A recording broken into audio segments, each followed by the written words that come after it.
like clock. I can't stop. Fuck around, make my 40 pop. This episode was definitely better than I expected. To be honest, coming into this episode, I thought it was going to be a little bit childish. I thought it was just going to be a sideboard submission that probably had like one short scene of Victor popping through. But the episode actually had very heavy Kata organization indications. Not only the appearance of Victor throughout the whole episode, but also the first scene. In the first scene, we actually got to see Deepa, which is a member of the Kata organization, which is the big, bad, and strong group that we're going to be fighting against. And my first opinions of Deepa, I think from the scans, a lot of people kind of think that he's going to be a little bit fodder. I personally think that he just reminds me a lot of Orochimaru. If you guys will recall, Orochimaru was a weird guy. Deepa's probably going to be equally that weird. And if I'm being completely honest, Deepa reminds me of this guy right here. Now, I don't really know his exact name or anything like that. I know he's from Hunter x Hunter, but from what I've heard about him, he's a very respected villain. And I think that could definitely be the situation right here. The temperature that I'm feeling from the Boruto writers is that Deepa's probably going to be more dangerous and more powerful than Victor. From this episode, the appearance of Victor was front and center, even though he was held at a high regard, him being the president of the company. I'll get into that later. It seems like the Boruto writers want to keep Deepa as this mysterious guy. Even though he really looks weird, I think that just plays into his characteristics and the overall aura of that character. I absolutely love it. And now after that first scene, the writers didn't stop trolling from there. They actually gave us a scene where it seemed like Boruto felt some sort of effect of the karma seal. He was just throwing regular shurikens, and out of nowhere, one shuriken completely went through the target. Now obviously Boruto's regular strength while throwing shuriken at a target is probably not going to be that strong, which makes it seem that Boruto had a jolt of power that he didn't really understand how to control. And obviously the karma seal, the mark on Boruto's palm, is obviously a power that Boruto does not yet know how to control. But the writers kind of left that open for speculation. Was that the karma seal that popped up? Was it not the karma seal that popped up? But Boruto did actually mention the karma seal, and as soon as Sasuke walked up, he pretty much mentioned that as well. That makes me feel like that was definitely the influence of the karma seal. Now of course Boruto didn't completely activate the karma seal.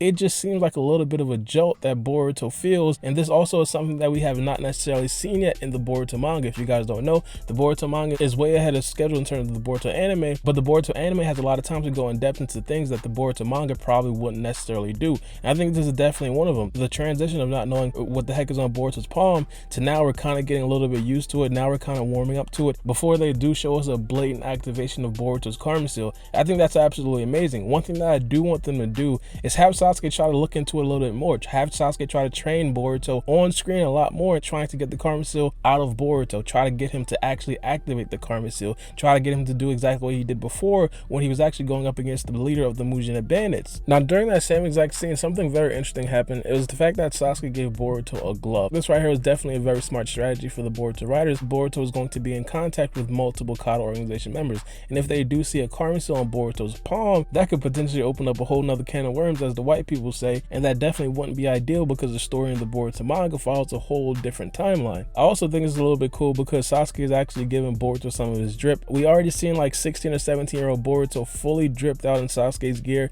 back when he was actually fighting against Kawaki, so of course this is just like one of the first things that Boruto actually gets from Sasuke. Now I'm not completely sure how long Boruto's actually going to have that on. I know in the manga he doesn't really have it on, but the manga and anime aren't necessarily pinpoint accuracy in terms of the apparel that characters have on. So this glove right here could possibly actually be a mainstay on Boruto's body for the foreseeable future. The one character that is getting a lot of fan love is of course going to be Mugino. A lot of people automatically like them because of his contributions in the Boruto manga. I'm not necessarily going to get into all of that in this video, but regardless, I think a lot of people liked him in the first episode and the first showing as well. He's kind of like a throwback to what ninjas were before the time of peace, and that's because he's pretty much been on all of these missions to places that there are no peace there. I think that's something that the Boruto writers should definitely dive into a little bit more. I think I spoke about this in one of my previous videos. As hardcore Naruto fans, we definitely idolize the 5 great shinobi nations, but we also need to acknowledge all of the other nations out there as well, not just because of the fact that Naruto hasn't necessarily brought peace to those lands yet, but also because they have extremely strong characters. One of the most notable ones is Nagato, and even before Nagato, from that same exact village, we have Hanzo the Salamander, the character that actually sold the legendary 3 Sannin. But all in all, fans just have a familiarity with the ideology of Mugino. He just comes from the original style of thinking. He was actually dropping some jewels on Boruto throughout this episode. He told Boruto to not trust anybody that he just met,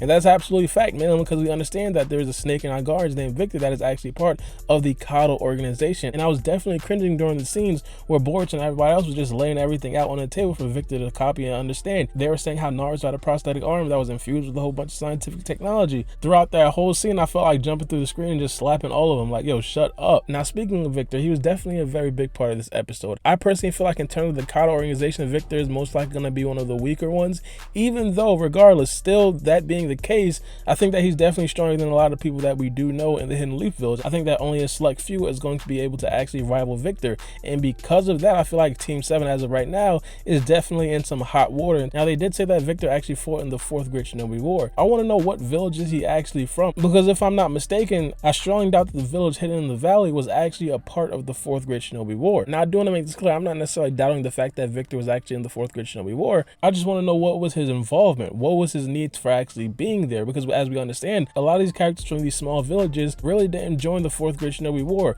They really didn't have a need to actually join the war. Now another thing that I thought was super fishy is the fact that Victor actually created a medical equipment manufacturer. I spoke about this a lot in the past. It seems like the Kata organization has a fascination with scientific technology. If you guys do recall, back in episode 50 something, this was during the Chunin exam, the Kata organization made their first appearance. They actually placed Katasuke under a genjutsu and stole all the scientific ninjutsu information. It's also possible that they made another appearance after that arc, which was in the Mitsuki retrieval arc. There was a scientist that created a whole bunch of synthetic human beings, and that scientist came up missing. The popular theories that were floating around those times is the fact that the Kata organization actually intervened and stole the scientists because they wanted information about the scientific technology. Now this Kata organization member making a whole facility built on medical equipment manufacturer, it just seems fishy to me. It's like he's actually leeching all the information from everybody, like, hey, bring your information to this manufacturer and we're going to actually attempt to make the scientific technologies that you want. But of course he's also stealing some of that information for himself and possibly bringing it back to the Kata organization. Now I'll touch on that a little bit more in another video when I am talking about manga spoilers a little bit more freely, but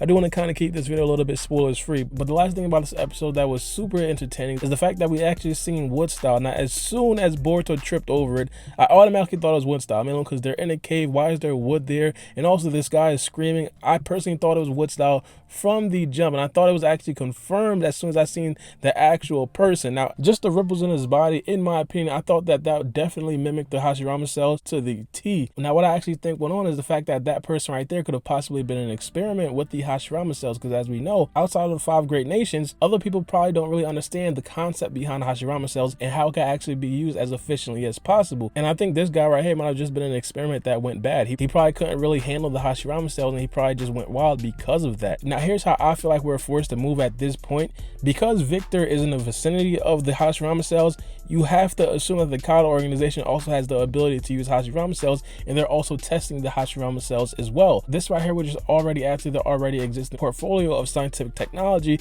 and of course ways to equip themselves to possibly rival against characters like Naruto and Sasuke in the future. But I do want to know what you guys think about this episode in the comment section below. Me personally, as I said, coming into this episode, I really didn't think it was going to be this good. I thought it was going to be extremely childish and just a mission about Boruto possibly not having a lot to do with the Kata organization.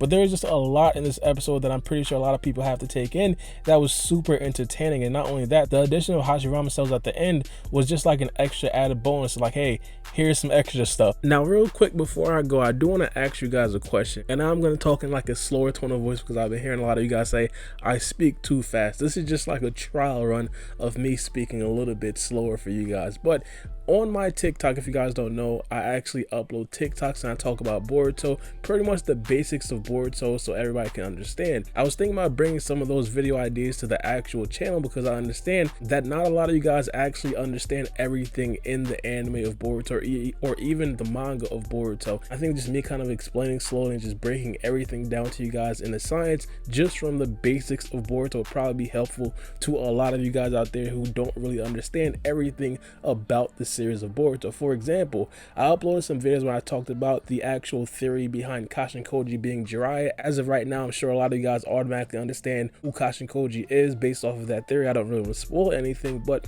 regardless, I broke down the general gist of why people thought that Kashin Koji could have possibly been Jiraiya, and I also broke down what the Karma Seal was like from the beginning and how we actually got introduced to the Karma Seal. And I think that could definitely be a very good idea to bring to the channel, even though I understand that a lot of you guys probably understand based in general idea of what the Karma Seal is per se. There could also possibly be some new viewers out there who don't really understand everything that is surrounding the Karma Seal or whatnot. So I do want to ask you guys, give me some of your opinions about some topics that I should possibly cover. So far, I think that I'll probably reduce some of the videos that I do have on my TikTok, for example, Karma Seal, the origins of the Kata organization, and also going over all the Naruto Naruto fights, going over who exactly Sasuke is, a whole bunch of things like that. I think some of you guys might actually like it, but also I do want you guys to give me some more topics to add on to that already existing ideas that I do have about these new videos. But I do want you guys to think about this in the comment section below. Let me know what you guys think. It's been your boy Baara, and we out.